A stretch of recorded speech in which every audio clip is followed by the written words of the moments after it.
You're listening to From the Chair, and I'm your host, Mike Hamilton. Join us each episode as we talk to athletic directors from across America. We're going to talk about topics like leadership, career development, issues of the day, and I can promise you we're going to have some fun along the way too. So sit back, listen in, and let's dive in. Let's go. All right, welcome in. Today's episode is Leon Costello, the Director of Athletics, I guess that's the official title, Leon, at Montana State University. Glad to have you with us.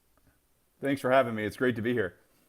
Well, we're excited about dialoguing with you here for a few minutes and catching up with you and your career and everything that's going on in the great state of Montana. I told you we had 2 or 3 subjects we want to kind of start out with, and I'm gonna dial it back just a little bit, Leon, and talk about career track, but specifically to your Montana State years, if we can. I know you were at Northern Iowa, and then you spent some time at South Dakota State before arriving there at Montana State. I guess it's now been 5 years ago, if I'm not mistaken. So I'm already in year 6. It's crazy. There you go. Yeah, time flies, right? It's like dog years. Yes. One of the things I think that's interesting to talk about in today's world, just with the tenures of different athletic directors and so forth, you inherited the chair there from a longtime athletic director in Peter Fields, who was there 14 or 15 years. And it was your first director of athletics position. And so coming in the gate into this role, which now, as you said, you're in your 6th year, how do you arrive on campus? It's your first gig. You've got an athletic director that's been there for a long time. You want to, I guess you call it, pay respects to the work that's been done by someone who's been there for a long time, but also establish your own patterns as a new athletic director and also a new athletic director at that institution. So I'm interested in sort of your perspective on how you entered that narrative and the things that you've seen change and I guess get more modernized, and if that's the right word, during your tenure at Montana State. Yeah, my first introduction, I would say, to Montana State was actually in the FCS playoffs. When I was at South Dakota State, we were the visiting team here, and I can remember telling myself as we got off the bus getting ready to go to the game, as I looked around and I'm like, I could live here. I mean, this place is awesome. I mean, just the beauty in and around Bozeman was spectacular. And when the position came up, it's really about fit. And I think what we're going to talk about today is a lot about fit. And coming from South Dakota State University, a land-grant university in the state of South Dakota, coming to Montana State University, another land-grant institution, there are a lot of similarities between the universities, between the athletic departments, between the communities that support it. And then you take a bigger approach between the state that supports the university. And so being a part of that at South Dakota State, I was very familiar with how the university was incorporated into the community and the state. But also I knew about Montana State because they were very successful in athletics. And I think you always want to go to a place that has a name that has been successful. And, for me, it was, how can I come into this role and make it better? How can I have a positive impact on the student athletes, on results, on the things that we want to get accomplished at Montana State? And it really boiled down to is we had to chart a plan, and we had to set a plan of attack. And for me, that was getting to know each and every individual that was in the department, from a head coach to assistant coach to all the staff members. I had individual meetings with each and every one of them. Took about a month and a half to get all those things accomplished, and really wanted to see from the inside what's going on. What are we doing well? What can we improve on? And what are the goals? Like, where do we want to take this thing?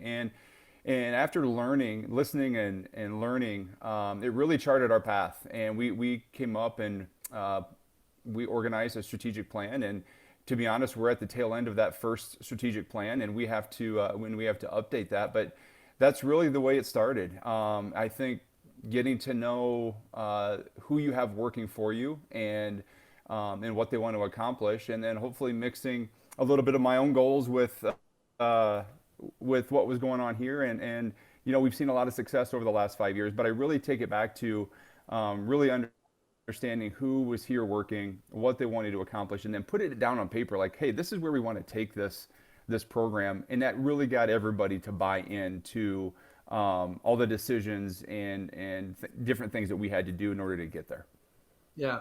I want to hit on the culture fit in just a minute because I think you bring out an important point there. I am curious on your strategic plan as you get ready to think about the next phase of all that.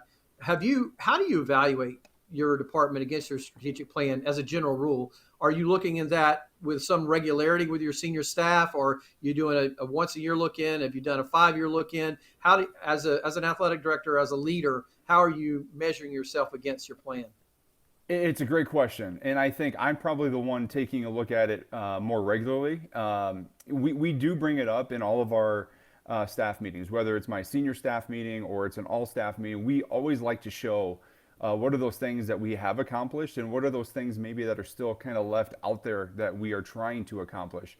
One of the great things I think that we incorporated into the department strategic plan was we went to every single unit and also every single program and had them do their own, because I say this a lot to our recruits is I need to know what's important to our coaches. I need to know what's important to our leaders and our directors and our units, because we could have basketball for say and have a men's program and a women's program, and we're talking about the same sport, but they could be at just different levels within their program with how long the coach has been here or what they have accomplished, and their goals might be completely different. And if you don't know that from the get-go, you could be trying to put resources and things into place to help them both that one of them maybe doesn't need, and it's kind of a waste. And so it's all about understanding each individual program and unit at the core level, and not guessing what they think or what they feel is going to be important. And I think that's what has been truly valuable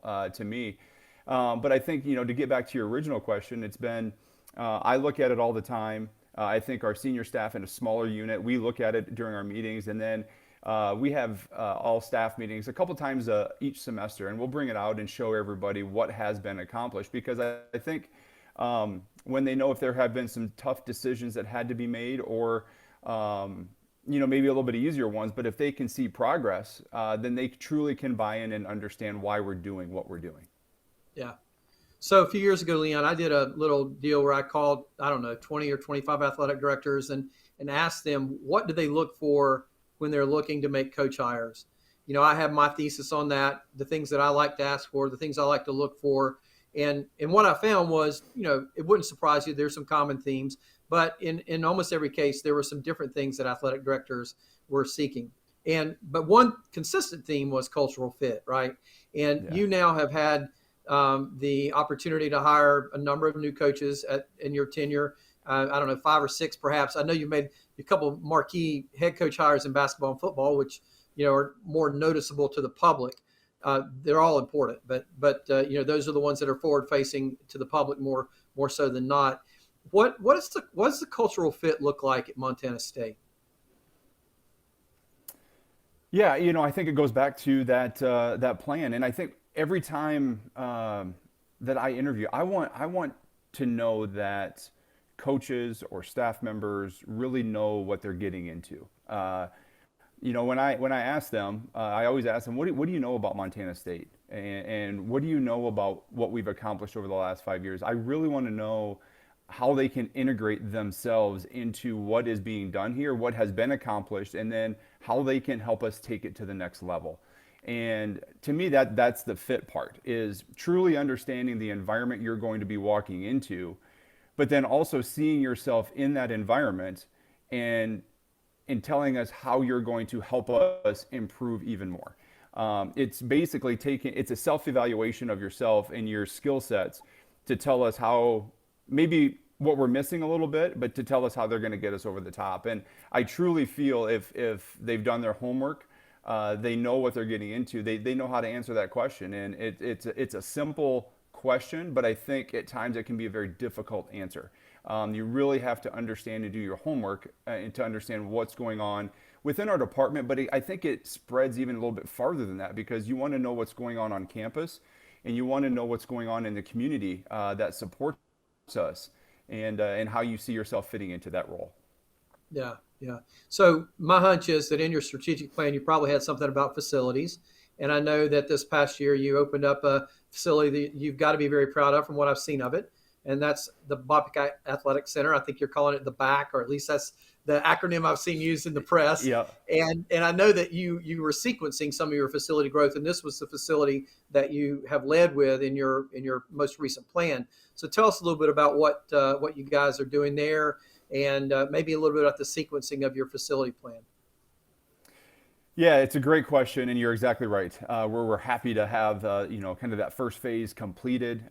We started with the Bobcat Athletic Complex because of the impact it was going to have on not only the football program because of where it's located and what the contents of that facility are, but also by getting our football program, meaning the student athletes and all the coaches and the support staff, out of the current field house, which is where all of our sports programs are contained. That opened up all this other space for all of our other programs to be able to kind of spread their wings a little bit, if you will. And now they can. We have two weight rooms, one in our the new facility, one in the old one. We have two athletic training rooms. So we have multiple spaces now that we can take care of our student athletes at better times. And part of that strategic plan that we talked about is really putting time back into our student athletes' days to really compartmentalize it so they can get their activities done within athletics, but then they can go on campus and then they can do the things that they need to do to be a student. And then let's take care of our nutrition. Let's eat properly. Let's make sure we cover the academics. And the one thing we always forget about, because we're college students and we've all been there, is we don't get a lot of sleep a lot of times when you're in college because you're staying up late, you're studying, or you're hanging out with friends. And by compartmentalizing their day with these facilities, now we can hopefully get them to bed at a much better time. And so when you're training and developing right, when you're eating properly, you're going to class and getting your academics taken care of, and you're sleeping, we are providing the resources for them to develop into the student and the athlete that they want to become, and then hopefully that in turn helps us accomplish the goals in competition. And so that's why it was number one. That's why it was first, because it impacted every single program that we had within our athletic department.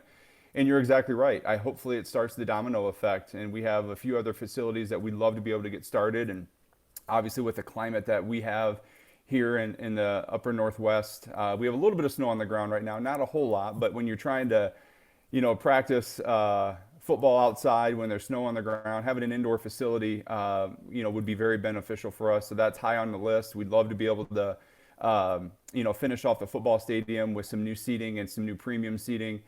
One in front of the new building we have, but also on our east side, which is kind of the last original piece to our stadium right now. And then we have some upgrades we'd like to be able to do in the field house as well for everybody that participates in the arena, in the field house. So this was the start, and hopefully the momentum that we have created because of it will lend us to being able to start a few other projects here down the road. A quick highlight on that new facility, Leon, that I think you should at least speak to for a second is, everybody's got their features of the buildings that they build, right? But in particular, one of the neat ones that I saw in your building is this, I'll call it the helmet wall. I don't know what you guys are calling or referring it to, but maybe share with our audience what you did there. I think it's a unique concept. Yeah, we've all been to a bunch of different stadiums and arenas, and we've seen and picked up a few different things, but we've gone to a few pro stadiums, and one of the places that we toured over in Minneapolis was US Bank Stadium. And one of the features that they have on their wall was high school helmets from across the state of Minnesota. We've also seen that the Falcons and the Raiders have done it as well. And, the state of Montana means so much to Montana State University and, to our football program, which is primarily in that facility. We have probably close to half of our student athletes are from the state of Montana. And we thought about it, and we're like, how cool would it be to have every high school playing, or every football playing high school in the state of Montana to have their helmet represented in this facility. So when you bring, kids in on recruiting visits, they get to look up and see their helmet. And I just think, including that aspect of it, because the state of Montana means so much to us. It's our foundation. It's our bedrock to everything that we do. It was kind of a cool feature that we could incorporate the state and our community into a new facility that was going to be constructed. And so we've gotten a lot of comments on it. People love seeing that.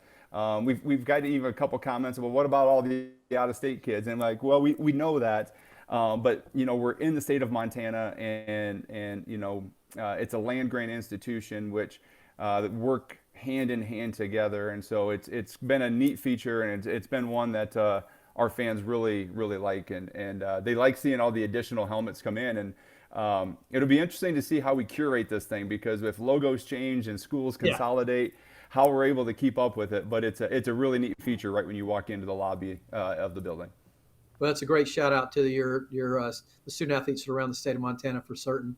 And so, speaking of the great state of Montana, here a few weeks ago there was a mad push, if you will, to try to bring game day to the state. And I know that game was on the road for you, but obviously your program would be featured significantly in that. And I know Tom, your commissioner, was instrumental in helping to sort of drive the train towards the national attention around this. And Oh there was yeah. a whole social media campaign.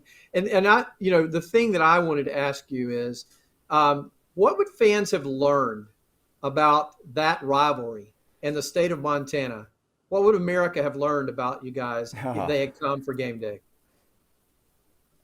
Well, it's obviously, first of all, I got to say, Tom was great. Tom's never really shied away from a camera. So his promotional opportunities that he was doing from the conference office, those were great. I always got a little chuckle out of those. But I think what they would learn, one about the state, Montana is a great state with great people that are passionate about our college athletics, because obviously you have two Division I institutions in the state, but they're really passionate about high school sports as well. And I think that's where it really all starts. And, we go back to talking about our helmet wall and having about 50 student athletes from our state on our roster. Well, that's why.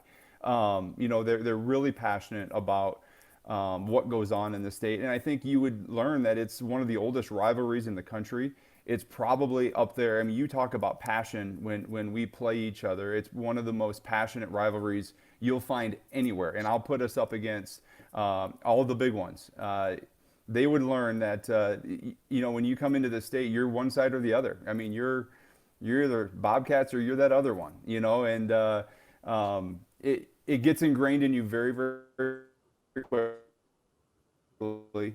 But also you'll see that we've got great institutions that do things right. I can speak on behalf of Montana State. We got great leadership, and Montana State has continued to grow under President Cruzado, and we're accomplishing things that we never even thought we could under her leadership. And I think the state of Montana is now out there when you're looking at TV shows and things that are showcasing the state of Montana. People know where Montana is now. It's not the last best place anymore. People know where it's at. But I think that game day would have really showcased our athletic department, both of our athletic departments, and all the great things that we've been able to accomplish. But I think the one thing you would take away is that our fans are passionate, and it's a fierce competitive rivalry.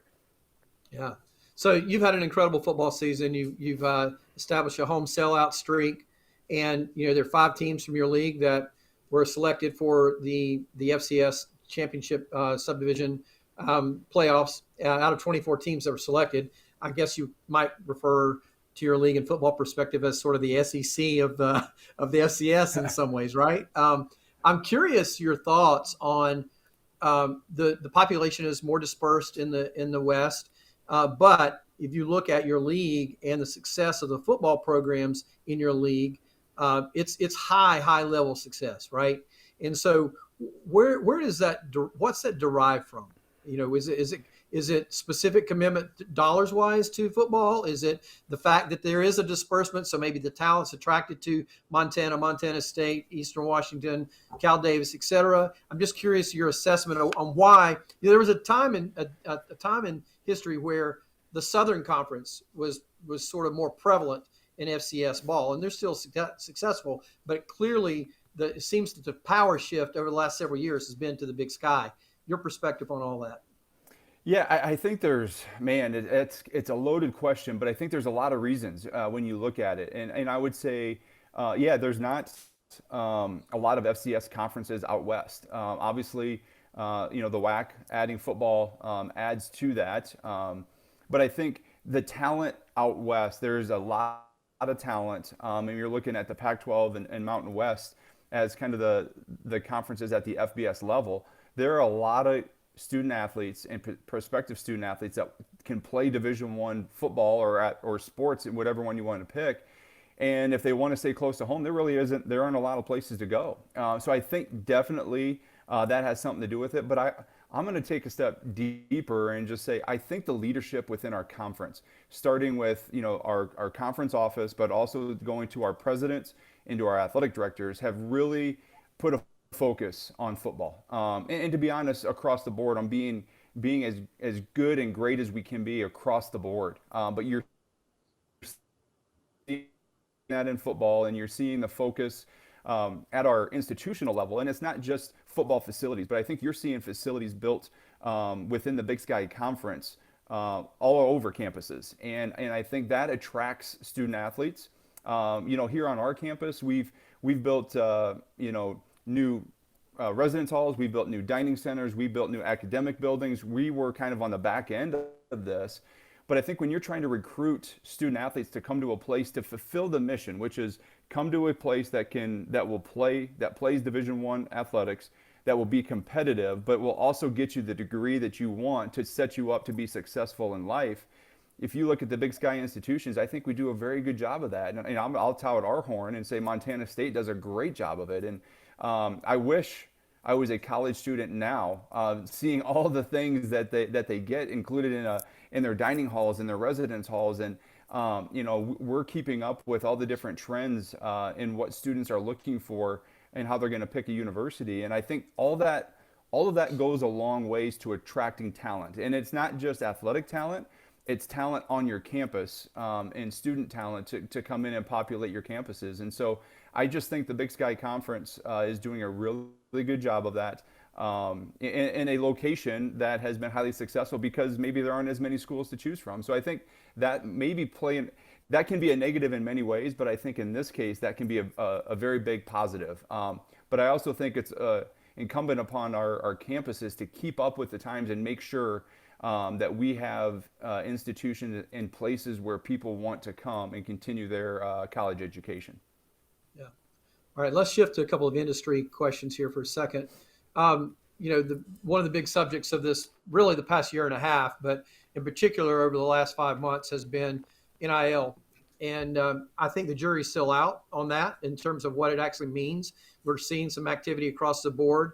We've seen some fairly large deals and among a small subset of student athletes. And then we've seen social media influencer deals, et cetera, et cetera. I'm curious what that looks like at your place. You've got a very loyal fan following in a very tight regional following in some ways. And sometimes that means because they're so loyal, they want to do everything they can to help. What does it look like right now for your student athletes? Are you seeing much activity? What does that activity look like? Just curious what it looks like at Montana State today. Yeah, we're diving into it, a little bit at a time. You hit the nail on the head. We have some very loyal businesses that certainly want to help, that have helped us in the past and want to continue to help. This has opened up a kind of a new avenue for them to be able to help student athletes. I think it's important at our level, especially at the FCS level.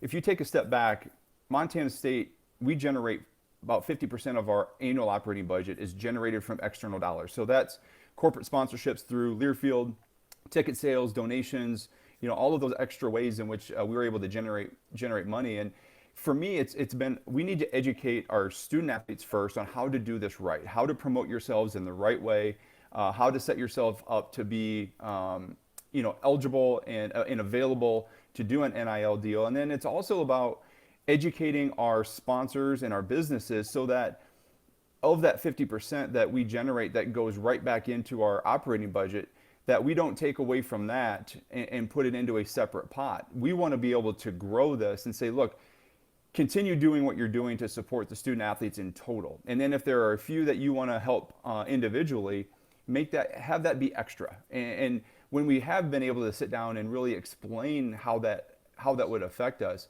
our businesses have been very receptive in doing that, and saying, look, yep, we understand. We're not going to take away from this pool, because we certainly don't want to take away from the support services that the operating budget has. But we also want to make sure that we feel like the return by partnering with this student athlete could be great for us.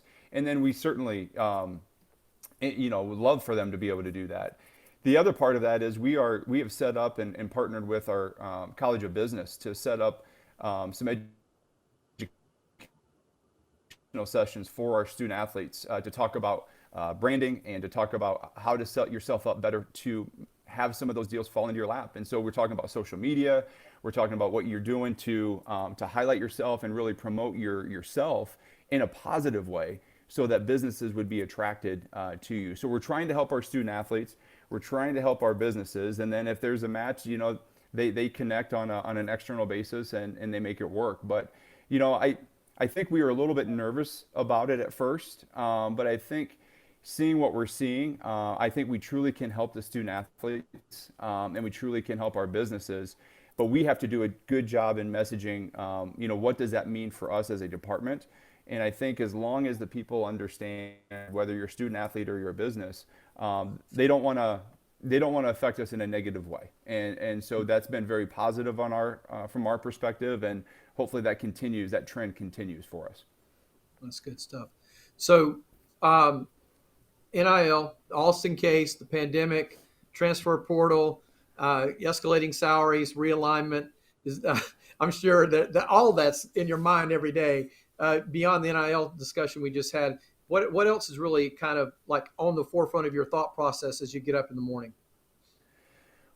Well, it's really about us. It's internalizing how can we become better today, and how can we become a better athletic department this semester, this year, in a few years. How are we setting ourselves up to be successful? Because when you're talking about realignment, and you're talking about all these things, if you're good, you're always going to be wanted. And, I think if we can continue to recruit great coaches that are going to recruit great student athletes that are going to show the results on the fields of play, but also in the classroom, then why wouldn't we be a welcome member in the Big Sky Conference? Or when all of this stuff shakes out with the Constitution Committee, and when we realize, okay, this is the new makeup, this is the new structure, when we finally get all that, then it'll be interesting to see. But I think we really have to just focus on ourselves, and we really just have to be the best that we possibly can be, and we're going to find a home. But as of right now, we don't need to, because I think we're in a great spot,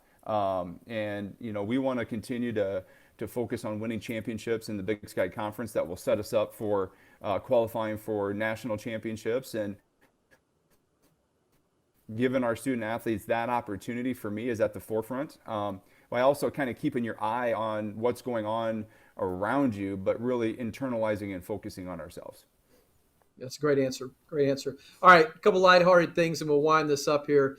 Time has flown. So I'm ashamed to say Montana is one of only 4 states in the United States that I have not yet visited. It's been on my bucket list for a long, long time. I wanted to come there. Glacier is obviously one of the reasons, but you're my tour guide for the moment. What are the 2-3 places that if I came to Montana, I've got 5 kids and a son-in-law, so a big group. Where would we need to visit in the state of Montana?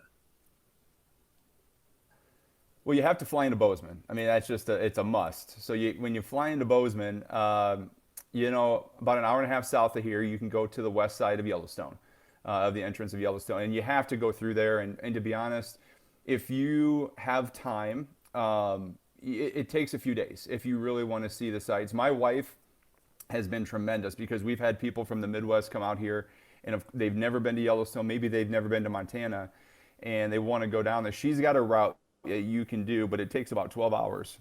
But you can see a lot of Yellowstone. But if you really want to do it right, you probably want to stay down there and make it a few-day trip. You hit the nail on the head. Glacier is beautiful. Having 2 national parks in the same state is cool, but they're completely different. If you want to see animals and you want to see the wildlife and you want to do all that, Yellowstone is the place to go. But if you want to see beauty and you want to be up in the mountains and you want to, Glacier is just different that way. Then that's where you want to go. Obviously fly fishing, depending on when you come, getting a guide and going fly fishing, or renting some skis and going skiing on, go down to Big Sky and going down there, or coming right here in Bozeman over at Bridger Bowl. I coming from the Midwest, never skied, played basketball in college, so that really wasn't on the agenda in the winter to put on some skis and go skiing. But we took some lessons, and our kids love it. It's a great kids activity to be able to do. And then, the other thing is, especially here around Bozeman, there's so many hikes and so many things that you can do outside. So you can go hiking, you can go mountain biking, you can camp. So if you like to be outside, Montana is your state. There's just so many different things you can do, and our kids are always active. And what I like about it is, the sun shines here in Bozeman over 300 days a year. So even if it snows, the sun will come out, and the kids will be able to go outside and enjoy the day. They love playing in the snow, but it's not that you don't get the bone-chilling cold, and the wind chill factor. You don't get the blizzards. I remember I got the question, well, how was this winter for you? Because in 2016, 2017, it snowed a lot. And my answer was, well, here snow falls like a snow globe. And I said, in the Midwest, it falls sideways. And it's the roads are closing and all that. Here you can just do so much more being outside. And so I think you hit up any of those 5 different things, I think you're going to be in good hands.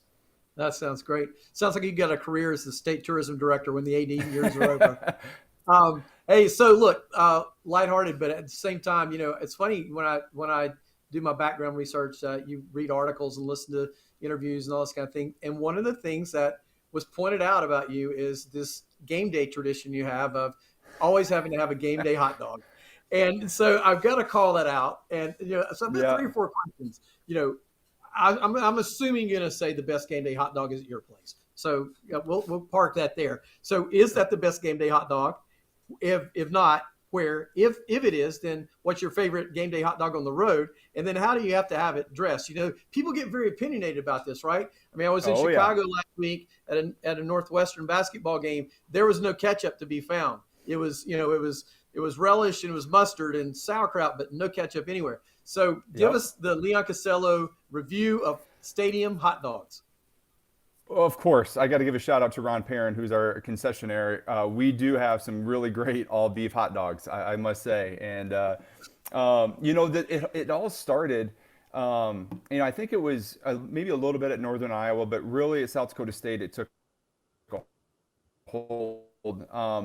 When you're on the road, a lot of times games are early afternoon, and you'll wake up and you're going to have breakfast, and you have a good breakfast, but then by the time the game starts, you've missed lunch because you're either doing some donor activities, there's some pregame festivities you're doing, and I was always like, well, if there's something quick that I can grab, let's go and see where I can find. And it doesn't matter where you go, you can always find a hot dog.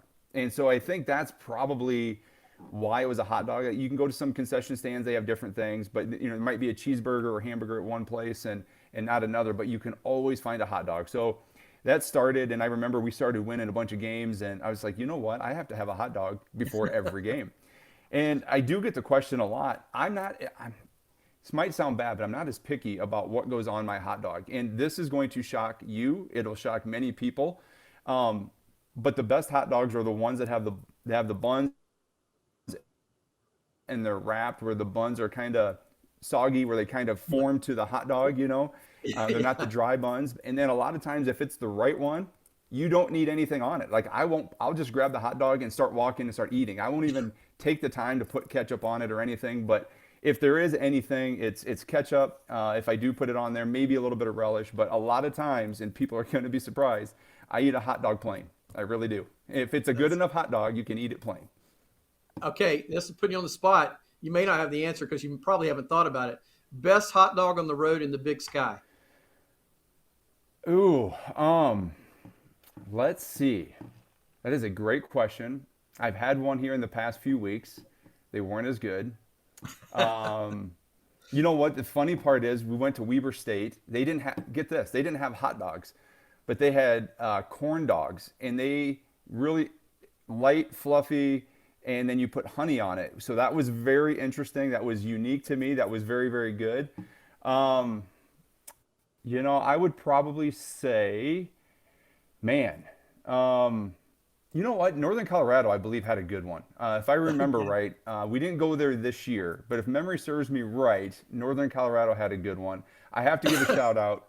South Dakota State has a good one as well. And that's probably why the tradition grew so readily, was their hot dogs were very good. So I give a shout out to them as well. Well, yeah, hey, look, Leon, you think people come to this podcast for the information about NIL and that kind of stuff. They come for the food recommendations. That's what they come for. So, hey, no, it's been great. I really appreciate you taking the time with me today, and you really offered us some good perspective from sharing your different stories, and even the hot dog recommendation, but some great stories, and we appreciate our partnership with you here at Learfield, and just want to say thanks for being with me.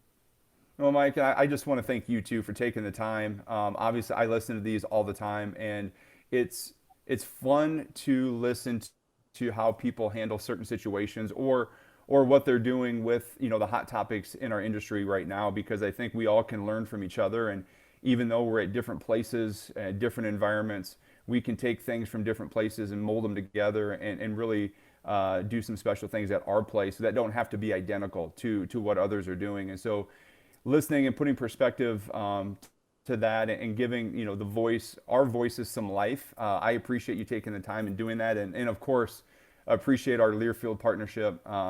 Can't tell you what it means to us, with all the different things that Learfield is doing to expand, to promote, for us, Bobcat athletics and just college athletics as a whole. They really take a lot of pressure off of us because of the resources that they have. And it really allows us to do our job better, so we can focus truly on the experience for our student athletes. So I appreciate what you do, and thanks for doing it, because I do learn a lot from each one of these, and thanks to Learfield for putting it all together. Lots more fun ahead, Leon. So you've been listening to From the Chair. I'm your host, Mike Hamilton. Today's episode has been the Director of Athletics at Montana State University, Leon Costello. I really appreciate the time he offered us today. Go listen to this podcast wherever you subscribe to podcasts, wherever you listen to podcasts, and it's also available in video format on YouTube. We'll see you next time. Have a great week.